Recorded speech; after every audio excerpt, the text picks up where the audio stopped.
Hello, what's up mga travel? Welcome to my vlog. So ngayon mga travel, i-share ko sa inyo ang aming naging rides papuntang Paglitaw Natural Pool. So what if naghahanap kayo ng malapit na lugar na pwede nyo pagswimingan? So ito yung na-search ko sa Facebook na pinakamalapit sa Manila. At ito ngayon nakita ko yung Paglitaw Natural Pool sa Rizal. So yan, so yung biyahe dito ay mga 2 to 3 hours lamang yung biyahe papunta dito. Mga magtatanong, yan po yung babayaran nyo, 100 pesos. Ito yung nakita kong lugar na pinakamalapit dito sa Manila na pwede kong puntahan. Sa tingin ko ay mag-enjoy ako na mag-swimming. At syempre nahanap ko yung nature na lugar. So bagay na bagay itong lugar na to. So tara, i-share ko sa inyo yung papunta dito. Let's go! So yung mga travel, no, bago tayo bumiyahe, check muna natin mabuti yung sasakyan natin, yung gulong natin, kung hindi pa pudpod, kung tama lang ba yung hangin. Then check din natin yung preno natin, harap likod, para iwas disgrasya at hindi rin tayo maaberya sa daan. Then syempre babiyahe tayo, pupunta tayo sa swimming, i-check din natin yung mga tools natin, yung mga dadalhin natin, yung mga gamit yan, bago tayo umalis ng bahay.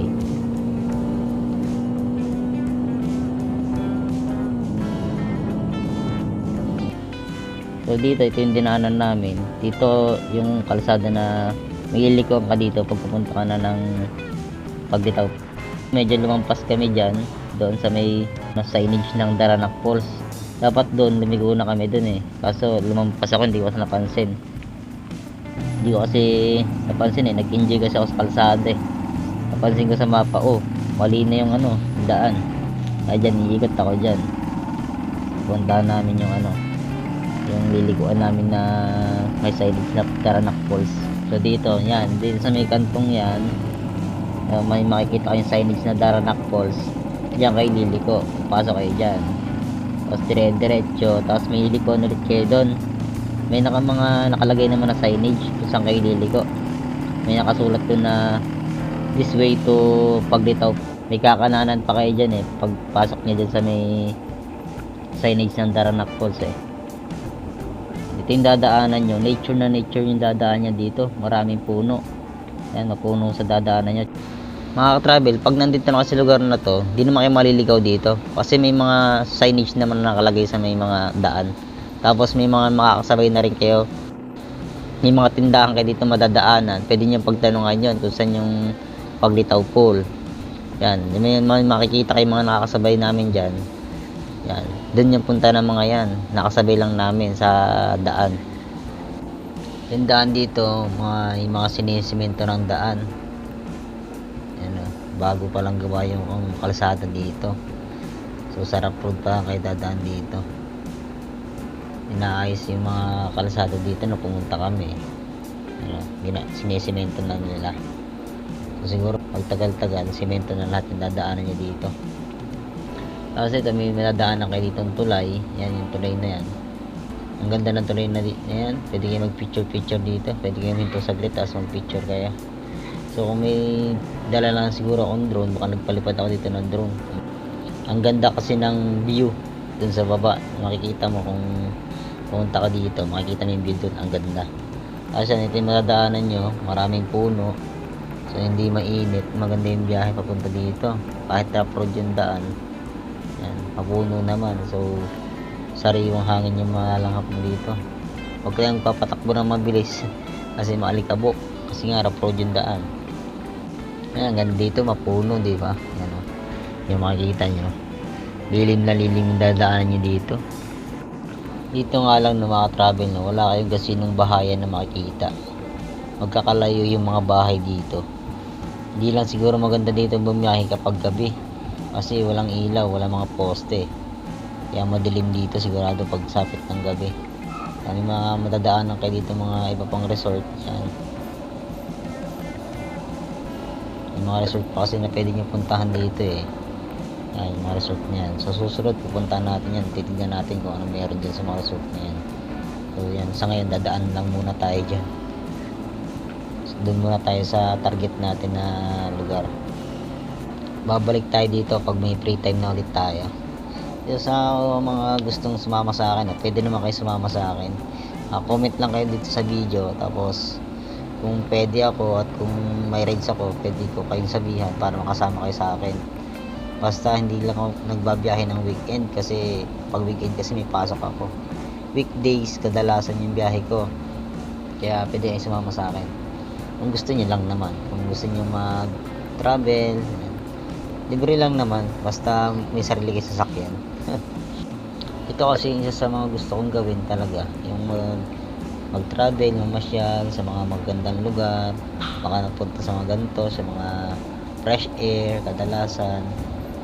Madalang kasi ako magstay sa bahay. Mas gusto ko yung gumagala. Na-explore ako. Marami akong napupuntahang lugar. Madami akong nalalaman na lugar. Dito, ang ganda pala dito. Yung mga nakikita ko sa video lang, sa Facebook lang. Sa personal nakikita ko siya. So parang, wow. Yung mga nakikita ko sa Facebook. Ito pala yun. Ito pala yung, ganito pala siya kaganda. Ganito pala talaga yung itsura niya. Ganito pala talaga yung ganda nung malalaman ko din na ay ganito pala kalayo yun. Akala ko malapit lang. Ay ganito lang pala kalapit yun. Akala ko sobrang layo. Yung mga ganong experience. Sabi nga nila, habang bata ka, bumiyahe ka, kaya gumala ka. Kasi pagdating ng araw, pag edad mo, pag matanda ka na, limitado na lang yung pwede mong gawin. Baka hindi mo na nga rin magawang mamasyal, mag-rides. Yan. Kaya habang bata pa tayo, gala lang tayo ng gawin natin yung gusto natin habang bata pa tayo. Kasi oras na tumanda tayo, limitado na lang yung pwede natin gawin. So yung mga travel, pag nakita nyo itong yan, yung kanto na yan, malapit na kayo sa Pagditaw Pool. Yan, dito kayo liliko, papasok kayo dito sa kanto na yan. Tapos mayroon dyan guard house. Yan, may guard dyan na bantay. Tuturo nila sa inyo kung saan yung daan.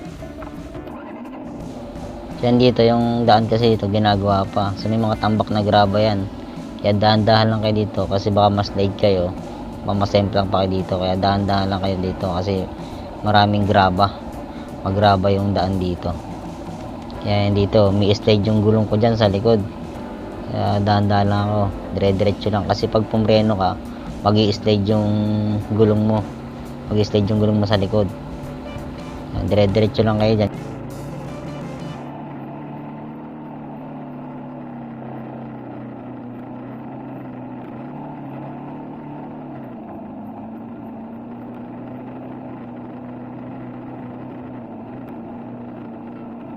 So ayan, dito na kami, nakarating na kami. Ito yung parking nila mga ka-travel.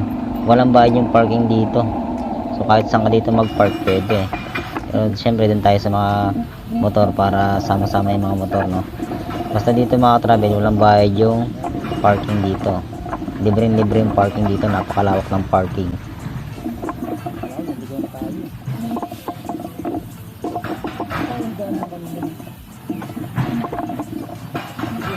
So yan mga travel, pagdating nyo dito, kailangan nyo mag-register. Kailangan nyo i-lista yung pangalan nyo, tsaka kung taga-saan kayo at kung ilan kayong pumunta dito sa lugar ng Pagditaw Pool. Pero hindi pa kayo dyan magbabayad, dun pa kayo magbabayad sa loob. Saan po mag-entrance dyan to?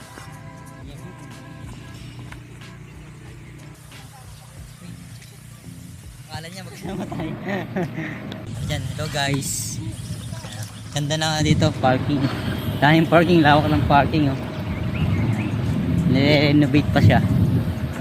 Ginagawa pa yung mga dito, yung area. Ano, no-construct pa siya. Under construction pa siya. Ang ganda dito magka-picture, oh. Yun sa may bato. Diba, haggard. Haggard na haggard din itsura ko ngayon. Galing pa ako niyang out trabaho. Panis. wala ka plano mag-ride. Ay, ganda nito, ginagawa pa mo, oh. Simple. Kaya doon, kaya daan. Ginagawa pa, oh. Ganda, oh, no. Meron pa sa taas, oh. Yan, under construction pa po siya, mga travel. Ganda nung ano, daming pool, no. Lawak niya, ganda niya pag natapos. Ito yung dadaanan niya papunta sa pool. Ang ganda dito, hindi mo ramdam yung summer. Hindi mo ramdam yung init. Medyo maganda yung simoy ng hangin dito mga ka-travel, oh. Yung daan papunta sa pool. Tapos dun pa daw yung entrance. Ano, ganda oh. May mga rock formation dyan sa gilid. Ayan. Maganda yung ambience dito, maganda yung ambience. Ganda. Mga bato-bato. Maganda mag-photoshoot dito. Mga ano, yung mga rock formation. Ito. Tapos ako, hirap na hirap ako magbit-bit oh. Tapos yung kasama ko, walang bit-bit oh. Ang galing.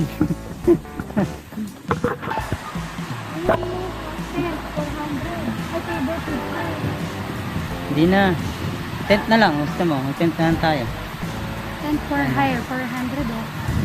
Ganda ng ano, nature na nature. Tara, entrance na tayo. 100 isa. Yan ang entrance oh. Ito. Ayan. Mga magtatanong, yan po yung babayaran nyo.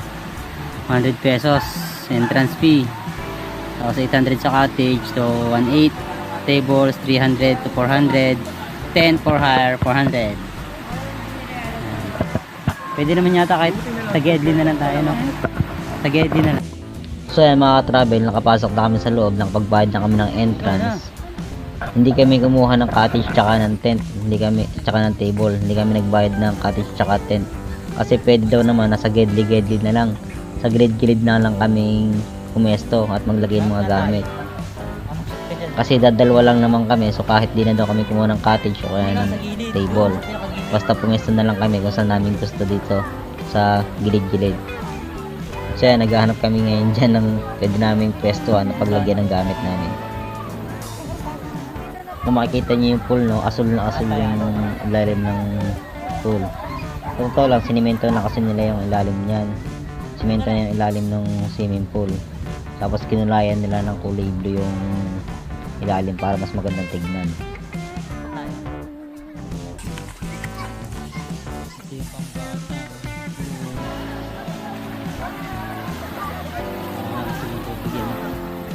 Ito medyo malalim-lalim.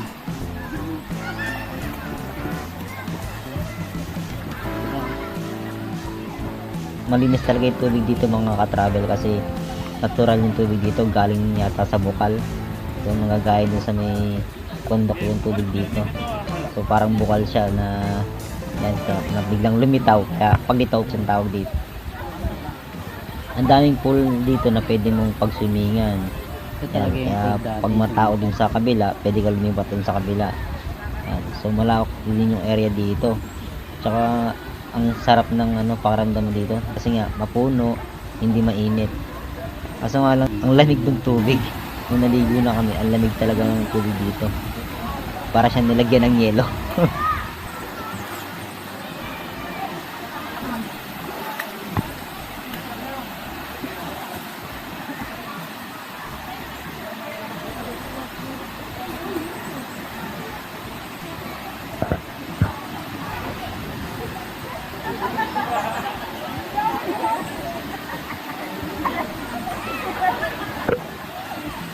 Ang ganda talaga dito kasi nature na nature yung lugar. Yan, makikita niya mapuno. Yan. Kaya hindi siya mainit. Ang ganda talaga dito, grabe. Siguradong maraming tao dito lalo na pag weekend. Buti na lang talaga weekdays kami nag-ride ng kasama ko. So, yung mga tropa ko dyan na gustong sumama, sigurado babalik ako sa lugar na to. Sasama ko sila dito para makita nila talaga yung ganda ng lugar na to. Nga pala mga travel, bukas ang Paglitaw Natural Pool 7 AM to 5 PM lang. Wala silang overnight, hindi pa sila nag-accommodate ng overnight na pumunta kami dito. Yung mga cottage nila. Mga cottage.